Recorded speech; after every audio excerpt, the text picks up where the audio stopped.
Hello বন্ধুরা, সবাইকে take video Bangla YouTube চ্যানেলে আবারও স্বাগত জানাচ্ছি। আমি মোহাম্মদ আলী। আজকে আমরা শিখব একটি ছোট ছবিকে কিভাবে বড় করা যায়, অর্থাৎ ছবিটির নির্দিষ্ট কোয়ালিটি নষ্ট না করে এবং কোয়ালিটিকে আরও ভালো করে কিভাবে ছবিটিকে নতুন করে বানানো যায়। তো প্রথমে আমরা টেক ভিডিওর ইন্ট্রোটি দেখব, তারপরে কাজটি শুরু করব।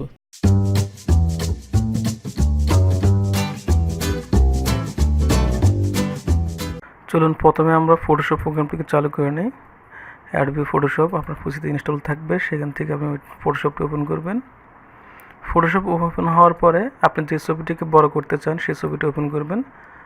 আমি আমার এখান থেকে একটা ছবি নেট থেকে নামিয়ে রেখেছি আগে, অর্থাৎ লো রেজলিউশনের ছবি।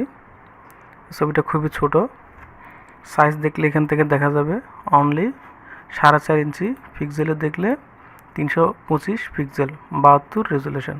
তো এটার রেজলিউশনটা আমরা বাড়াবো, কিন্তু ডিটেলসটাও ঠিক রাখবো। সেটা কিভাবে এখন শিখবো আমরা সেটাই। তো চলুন দেখি। ইমেজ মেনু থেকে প্রথমে আমরা ইমেজ সাইজ, যেটা অল্টার কন্ট্রোল আই দিলে ইমেজ সাইজটা আসে, ইমেজ সাইজ থেকে আমরা এখানে সাইজ দিব। তাহলে অবশ্যই খেয়াল রাখবেন, প্রিন্টিংয়ে আমাদের 300 রেজলিউশন প্রয়োজন হয়, 300। আর ইঞ্চিটা আপনার যে পরিমাণ ইঞ্চি লাগবে সে পরিমাণ নেবেন। আমি সাপোজ এখান থেকে 30 ইঞ্চি দিলাম, এত ইঞ্চি লাগে না যদিও, তারপরে দিলাম।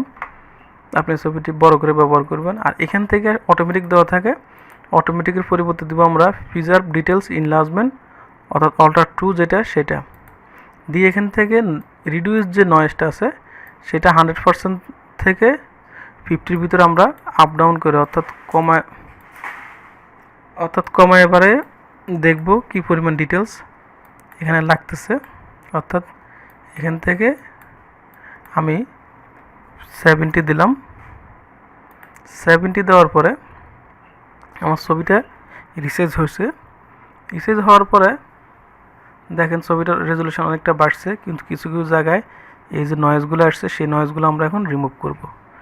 এই নয়েজগুলো রিমুভ করে দিলে যেখানে যেখানে ডিটেলসগুলো কমে গেছে সেগুলো আমরা গোছান করে দিলেই এগুলা ঠিক হয়ে যাবে। তো এই জন্য আমাদের যে ছবিটার লেয়ার মেনু আছে, F7 দিয়ে লেয়ার আসে, সেখান থেকে লেয়ারটাকে ডুপ্লিকেট করব। দুইটা ডুপ্লিকেট করলাম। একটা থাকবে যে লেয়ারটা গুসিয়ান লেয়ারের সাথে ডিটেলস আনবে, সেটা হচ্ছে এই লেয়ারটাতে ক্লিক করে ইমেজ মেনু থেকে অ্যাপ্লাই ইমেজ, এখানে মার্জ থেকে আমরা দিব গুসিয়ান, অর্থাৎ এই যে গুসিয়ান যে লেয়ারটা আমি করছি সেটার সাথে সে মার্জ করবে। এখানে আছে মাল্টিপ্লাই থেকে আমি দেব সাবস্ট্রাক্ট দিয়ে এখানে থাকবে স্কেল থাকবে 2 আর অফসেট থাকবে 128। এখন আতঙ্কিত হওয়ার কোনো কারণ নাই। এখান থেকে আমরা যখন কালার মোডটা চেঞ্জ করে দেব, অর্থাৎ লিনিয়ার লাইট দিব, তখন আমার ডিটেলসটা অটোমেটিকলি ফুটে আসবে।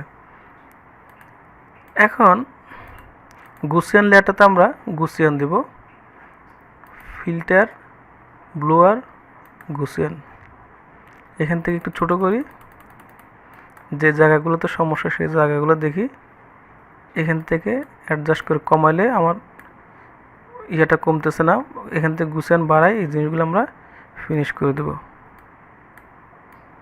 এখন আমি দিলাম 20 থেকে 25 হলে যথেষ্ট, আর 15 থেকে 20 হলে যথেষ্ট। এখানে 20 দিলাম। দেওয়ার পরে এখানে যখন গুছিয়ানটা অ্যাপ্লাই হবে তখন এই যে দাগগুলো ছিল সেগুলো সে রিমুভ হয়ে গেছে। এখন কোথাও কোথাও আমার ডিটেলসটাও চলে গেছে, অর্থাৎ আমার যে এইসব জায়গাগুলোতে যে ডিটেলস প্রয়োজন ছিল সেই ডিটেলসটাও চলে গেছে। তো এইসব জায়গায় ডিটেলসগুলো রাখার জন্য আমরা এখান থেকে এই লেয়ারটাকে মাস্ক করব। এখানে অল্টার ধরে মাস্কে ক্লিক করলে মাস্ক হয়ে গেছে। এখন দেখুন আপনার যেখানে যেখানে দরকার সেখানে সেখানে এই ব্রাশটাকে ক্লিক করে এখান থেকে আমি 50 দিলাম।